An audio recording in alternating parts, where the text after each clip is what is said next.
जय माता की मित्रों, हम लोगों की यात्रा मघा नक्षत्र के भीतर के शुरू हो चुकी है और बुध तक के पाठ हमने आपको पोस्ट कर दिए। आज बात करते हैं गुरुदेव की। गुरुदेव अगर मघा नक्षत्र में हो तो किस तरह के फल हम लोगों को प्राप्त हो सकते हैं। प्रथम चरण, यहाँ पे गुरुदेव जातक को अत्यधिक संपन्न बनाता है। कोई भी चीज़ की कमी ऐसे इंसान के पास नहीं होती है। पत्नी और संतान का भी पूर्ण सुख मिलता है।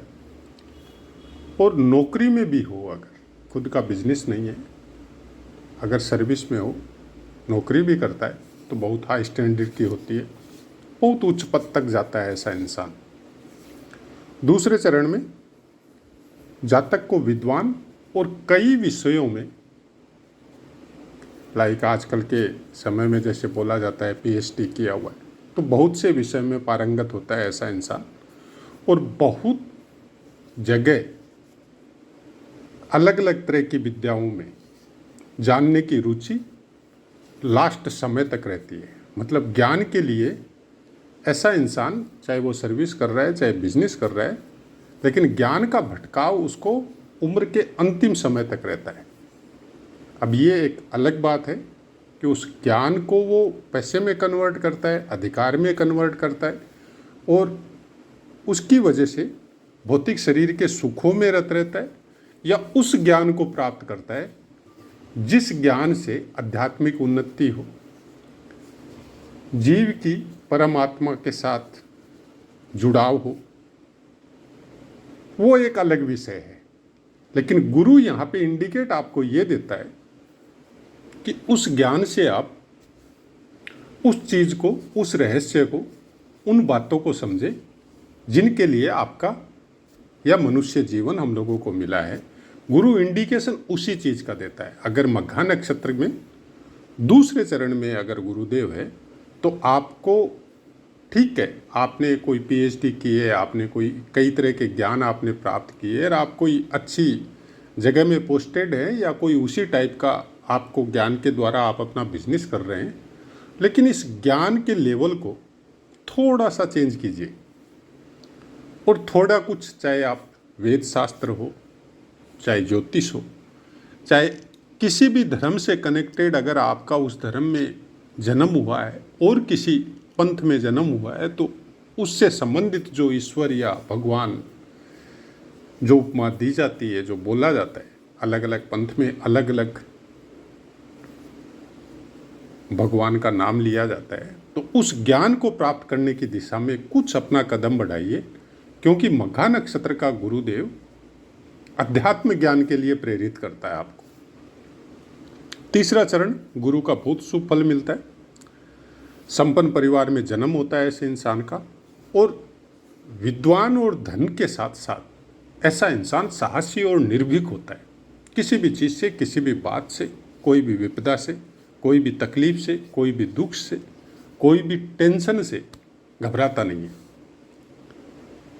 कोई तकलीफ आ गई, कोई विपदा आ गई, तो उसकी हार्ट बीट नहीं बढ़ती है। उसका दिमाग वहाँ पे ये अप्लाई होता है कि जो हो गया वो तो हो गया, अब इसको ठीक कैसे करें। चतुर्थ चरण, जातक के अंदर नेतृत्व की क्षमता होती है। हो सकता है डिफेंस में हो, कर्नल, मेजर या सेनाध्यक्ष तक की रैंक में जा सकता हो, या हो सकता है नेता हो, राजनीति में हो। मतलब ऐसा इंसान हजारों लाखों आदमियों का नेतृत्व करता है, उनको गाइड करता है। अब वो कौन से क्षेत्र में है, शिक्षा के क्षेत्र में भी हो सकता है कि बहुत से आज सोशल मीडिया पे देखते हैं कि कोई तरह का कोई ज्ञान मिल रहा है, चाहे वो आपका ज्योतिष का हो, चाहे वेद पुराणों का हो, चाहे शास्त्रों का हो, चाहे एजुकेशन का हो, तो वहाँ पे उनके बहुत फॉलोवर हैं और उनकी बताई हुई बातों पे विश्वास करते हैं, उनकी बताई हुई बातों को फॉलो करते हैं और उसके अनुसार आचरण भी करते हैं, जीवन में भी उतारते हैं उन बातों को। तो ऐसा कुछ इफेक्ट हो सकता है, प्रैक्टिकल लाइफ में भी हो सकता है, सोशल मीडिया के द्वारा भी हो सकता है, अगर चतुर्थ चरण में आपके गुरुदेव हो तो। समाज सेवी बनाता है इंसान को, समाज के लिए अच्छा काम करता है।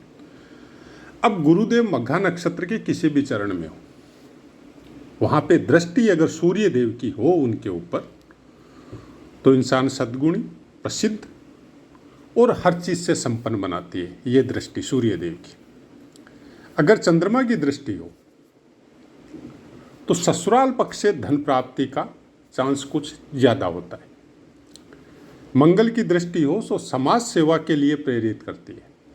आदमी एक समय ऐसा आता है जब भी दशा महादशा या उस चीज़ का योगदान होता है, तो संपन्नता के बाद में, एक स्टेज के बाद में आदमी फिर धीरे धीरे समाज में लोगों का भला करने के लिए अग्रसर हो जाता है, और वो करता भी है। अब ठीक है, बाकी कुंडली कैसा फलादेश कर रही है, किस तरह का आपका जीवन बीतेगा, किस तरह की संपन्नता आपके पास रहेगी, लेकिन एक स्टेज के बाद में जैसी भी हैसियत है उसके अनुसार कुछ न कुछ लोगों का भला करने के लिए करने की प्रवृत्ति ऐसे इंसान में आती।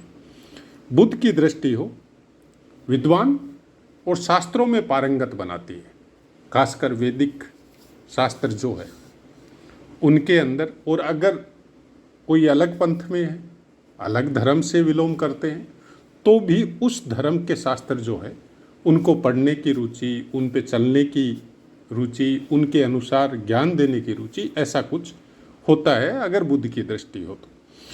शुक्र देव की दृष्टि हो तो शासन और प्रशासन से सम्मान मिलता है और उनसे फायदा भी उठाता है। शनि की दृष्टि बहुत ओजस्वी वक्ता होता है। हम लोग किसी किसी को सुनते हैं ना कि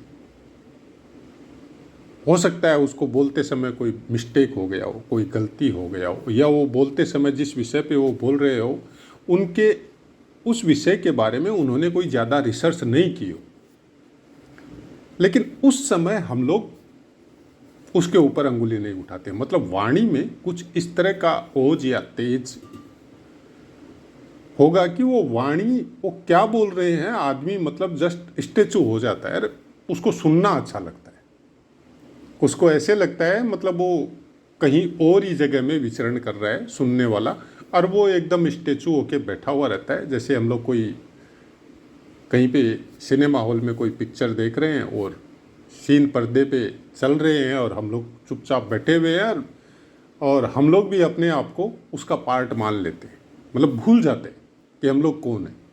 लाइक ऐसा वक्ता अगर शनिदेव की दृष्टि हो तो। अब गुरुदेव का फल मघा नक्षत्र में और बाकी ग्रहों की दृष्टियाँ हमने आपको बता दी।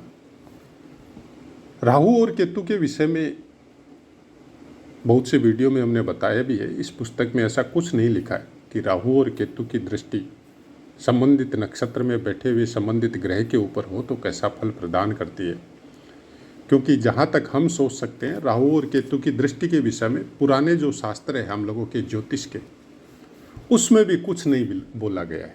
हाँ, आजकल के समय में बोला जाता है, कुछ पुस्तकें बाद में विद्वानों ने बनाई है, उसके अनुसार दृष्टियाँ भी बनाई है और उसके हिसाब से आज प्रिडिक्शन भी हो रही है। ठीक है, ज्योतिष गहन रिसर्च का विषय है और उसके अनुसार अगर उसमें कुछ फलादेश में कुछ हम लोगों को प्राप्त हो रहा है अच्छा, तो अच्छी बात है। हम किसी भी ज्ञान के विषय में अगर कोई रिसर्च हो रहा है तो हम विरोध किसी चीज़ का नहीं करते, लेकिन हाँ, हमको जो मिला है, हमने जो देखा है, क्योंकि ज्योतिष में कोई भी आदमी ये नहीं बोल सकता कि हम परफेक्ट हैं। जैसे ब्रह्मांड का साइंस, स्पेस का साइंस फैलते जा रहा है, उसमें अलग अलग रिसर्च होते जा रही है, पुराने सिद्धांत टूटते हैं फिर नए बनते हैं, फिर जो नए बने वो फिर टूटते हैं फिर नए बनते हैं, और अलग अलग साइंटिस्ट अपनी एक सीमा तक रिसर्च करता है, क्योंकि एज एक फैक्टर है, कोई भी अमर नहीं है।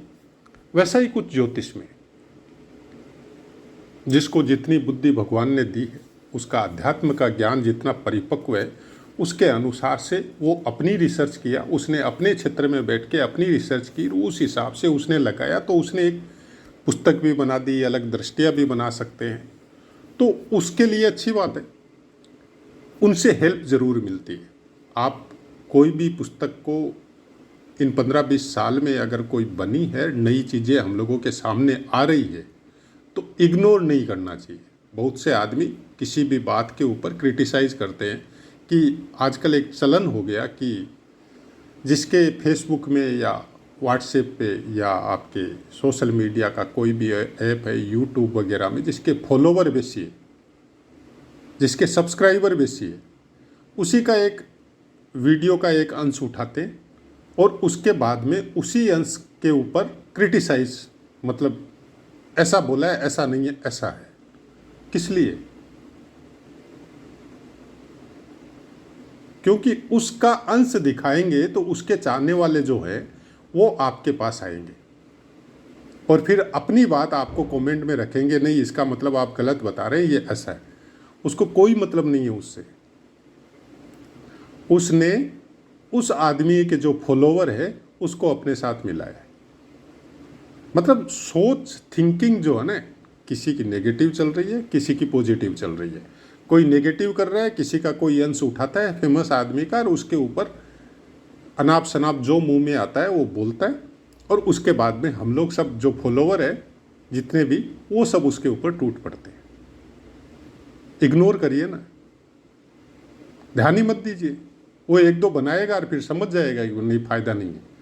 आप किसी के ज्ञान को क्रिटिसाइज करना बहुत आसान है, लेकिन आपके अंदर, खुद के अंदर कितना ज्ञान है, अगर है तो रखिए, मना कौन कर रहा है। लेकिन भाषा इतनी शालीन होनी चाहिए, इतनी अच्छी होनी चाहिए। आज ज्योतिष में बहुत अच्छे अच्छे एस्ट्रोलॉजर है जिनका सोशल मीडिया में प्रभुत्व है, तो भगवान ने कुछ गॉड गिफ्ट दिया होगा उनको। उनकी कुंडली में ऐसे योग होंगे कि सोशल मीडिया में वो सक्सेस होंगे। तो उनको क्रिटिसाइज करके हम सक्सेस होना चाहते हैं, ये चीज गलत है।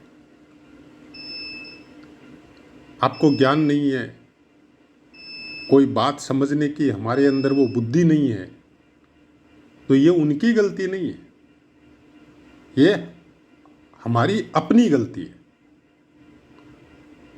इस तरह से करने से हो सकता है एक दो वीडियो आपका ज़्यादा क्लिक हो जाए और ज़्यादा आपको फॉलोवर बढ़ जाए एक समय में, लेकिन अंत तो वो जीरो ही रहना है, आगे तो बढ़ने वाला नहीं है। क्योंकि आगे बढ़ेंगे तो आपके ज्ञान के अनुसार बढ़ेंगे। तो आप उसको, अपने आप को वो देखिए कि आपका दिमाग या आपका ज्ञान किसी एक क्षेत्र में तो कुछ होगा, वहां पे आगे बढ़िए। ये सब होती है, मतलब आपके जो ग्रह नक्षत्र है उनको जो अच्छे फल भी जो दे रहे हैं, उनको खराब करने की चेष्टा हम लोग खुद ही कर देते हैं। किसी के ऊपर गलत कमेंट करना, किसी को गलत बोलना, ऐसे बहुत से देखते हैं। बहुत से हम भी फॉलोवर हैं जिनका अच्छा, मतलब ज्योतिष में या कथावाचन में अच्छे अच्छे साधु संत भी है जिनका बहुत बड़े बड़े फॉलोवर है और बहुत लंबी मात्रा है, तो उनको हम भी सुनते हैं, हम भी देखते हैं, कुछ अच्छा सीखने को मिलता है। आपने ज्योतिष का, चाहे हमने कोई चैनल खोला और उसमें सब्सक्राइबर नहीं बढ़ रहे हैं, कोई आगे नहीं बढ़ रहा है चैनल, तो इसका मतलब ये नहीं है कि जो पहले से इस्टेब्लिश है उनको हम गालियां दें। नहीं, ये चीज़ गलत है। हम इसका कोई भी हालत में किसी भी तरह से सपोर्ट नहीं करते और हमारा चैनल का मकसद ये है भी नहीं। हमारा चैनल का मकसद केवल इतना है कि आप ज्योतिष को ज्योतिष के अनुसार समझिए, बिना कोई डर के, बिना कोई भय के, बिना कोई भेदभाव के, बिना कोई पंथ जिसको बोला जाता है कि हम इस पंथ में हैं या इस जाति में हैं और हमारे लिए ज्योतिष या हमारे धर्मशास्त्रों में ज्योतिष से कोई मतलब नहीं है, हम वो काम भी नहीं कर सकते। मत करिए, मत करिए। आपको किसी ने गणेश जी की पूजा बताई है, आप मत करिए। लेकिन एक नियम जो सब पंथ, सब धर्म में बताया जाता है कि प्राणी मात्र या जीव मात्र की सेवा कीजिए। अब वो प्राणी आपके घर में भी हो सकता है, आपके समाज में भी हो सकता है, आपके अगल बगल में भी हो सकता है। कोई जीव तकलीफ पा रहा है, उसको पानी देने में कोई पंथ, धर्म या कोई चीज़ आड़े नहीं आती है। पशु पक्षियों को दाना देने के लिए कोई धर्म आड़े नहीं आता है, उसी से ग्रह संतुष्ट हो जाएंगे। ग्रह नक्षत्र के तो बहुत नॉर्मल उपाय जिनको हम लोगों के ऋषि मुनियों ने संस्कारों में उतारा था कि आप किसी भी धर्म से कनेक्ट हो, उसका कोई मतलब नहीं है। जब उन्होंने वैदिक शास्त्र की रचना की थी, जब उनकी दृष्टि त्रिकाल दृष्टि थी कि पहले का, प्रेजेंट का और आने वाले समय का वो लोग देख सकते थे, तो क्या उन लोगों को पता नहीं था कि कलयुग में क्या होगा? उनको सब पता था। इसलिए ज्योतिष के अनुसार हम लोगों को जीवन जीने का तरीका उन लोगों ने बताया था। सुबह उठ के क्या नीति नियम रहना चाहिए, दिन में कैसे रहना है, परिवार के साथ कैसे बिहेव करना है, जानवर पशु पक्षियों के साथ कैसा चलन, हम लोगों का कैसा बिहेव होना चाहिए, जीवों के साथ कैसा होना चाहिए, प्राणी मात्र के साथ कैसा होना चाहिए, सब कुछ लिखा हुआ और हर धर्म में लिखा हुआ है। ऐसा बात नहीं है केवल हम लोगों के सनातन धर्म में, सब धर्मों में, सब पंथों में लिखा हुआ है। किसी की बुराई मत करो, किसी की ईर्ष्या मत करो, कोई पापाचार मत करो। तो फिर क्यों नहीं मान रहे? ऋषि मुनियों ने नहीं बोला कि आप गणेश जी की पूजा करो, लक्ष्मी की पूजा करो, ग्रह ठीक करने के लिए ये दान करो, वो दान करो, नहीं बोला उन्होंने संस्कार बनाए कि आप किसी भी धर्म से कनेक्टेड हो। एक बच्चा जब बड़ा होता है तो माँ बाप से पहले माँ से संस्कारिक होता है, उसके बाद में परिवार के बाकी सदस्य, पिता, सब उसको अपने अपने हिसाब से ज्ञान देते। उसके बाद में वो पाठशाला जाता है और उसी पीरियड में बच्चे को, जैसे हम लोग मंदिर जाते हैं तो बच्चे को लेके जाते हैं।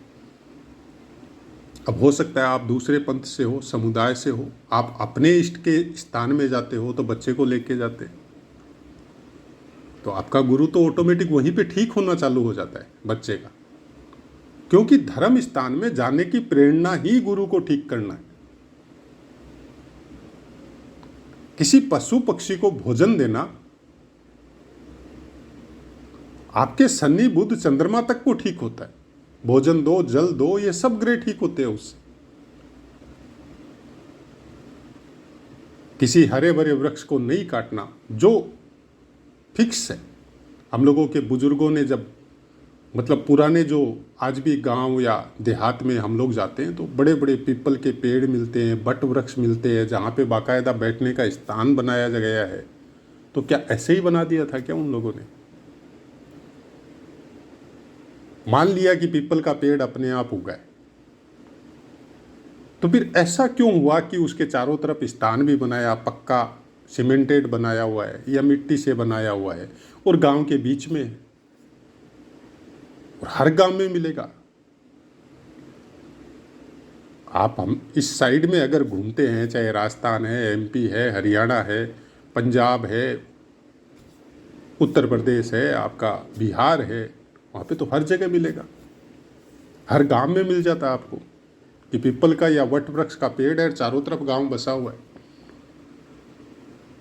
किस लिए? क्योंकि एक वट वृक्ष या एक पीपल में करोड़ों की संख्या में जीव पनपते हैं, करोड़ों की संख्या में। उसमें पशु पक्षी भी होते हैं, कीड़े कांटे भी होते हैं, चींटियाँ वगैरह भी होती है, असंख्य जीव रहते हैं, और उसी पेड़ से उन लोगों को भोजन मिल जाता है। आपको केवल इतना बताया गया है कि एक लोटा जल आके इसमें डाल दिया करो। कुछ है, कोई दाना वगैरह आपके पास है तो पक्षियों को डाल के चला जाया करो, बहुत से ग्रह ठीक हो जाते हैं। लेकिन ये नहीं करेंगे, तुरंत कोई उपाय बताए और हमारा भाग्य चेंज हो जाए। माफ़ कीजिए, हमारे पास तो, हम तो बताते भी नहीं है ऐसा उपाय, और है भी नहीं हमारे पास। हाँ, आपके पास पैसे है तो बताने वाले बहुत है, ऐसी बात नहीं है, नहीं है। कलयुग का समय है, सोशल मीडिया में भरमार है। कुछ इसी तरह का ज्योतिष के विषय में हमारा ज्ञान है। और जो हमारे पास है वो ही देने की कोशिश कर रहे हैं। आशा यही है कि जितनी ज़्यादा कुंठा ज्योतिष की तरफ से आज साधारण इंसान को मिल रही है और जितना ज़्यादा मतलब परेशान वो हो रहा है, उस परेशानी से इस चैनल के द्वारा अगर हम 5 आदमी, 10 आदमी, 20 आदमी को भी निकाल सके और वो हकीकत को समझ सके तो फिर हमारा काम सफल हो जाता है। हमको कोई फेमस नहीं होना है, फेमस होने की ज़रूरत भी नहीं है, क्योंकि हमने शुरू में ही बोला है कि ये ज्योतिष हम न तो आपकी जन्मपत्री देखने के लिए ये चैनल खोला है, न आपको अपने मैसेंजर या व्हाट्सएप पे बुलाने के लिए खोला है। इसलिए हम कोई नंबर वगैरह भी, हमारा कोई फ़ोन नंबर वगैरह कुछ प्लेस नहीं किया हमने यहाँ पे। एक फेसबुक का ज़रूर शायद किया हुआ है हमारा, और वो फेसबुक चैनल भी कभी कभार ही हम खोलते हैं, इतना खोलते भी नहीं। हम मैसेंजर में कोई आया तो जितना हो सकता है हमसे आंसर देना उतना देते हैं। उसके अलावा इस चीज़ को आज पसंद है, ज्योतिष हमको बहुत अच्छा सब्जेक्ट है, हमको बहुत अच्छा लगता है, और एक ही पुस्तक को 1000 बार पढ़ते हैं, बार बार पढ़ते हैं, और हर बार में कुछ अलग ही अर्थ निकलता है ग्रहों का। उतनी बातें सोशल मीडिया में बोल भी नहीं सकते। हाँ, समझ में यही आता है कि हम अपने कर्मों को सुधार ले, अपनी दिनचर्या को सुधार ले, तो हम लोग बहुत कुछ उन खराब पलों का निवारण कर सकते हैं। तो आशा है मित्रों पाठ समझ में आया होगा। अब अपनी वाणी को विराम देते हैं और फिर आगे की वार्ता अगले पाठ में करते हैं। जय माता।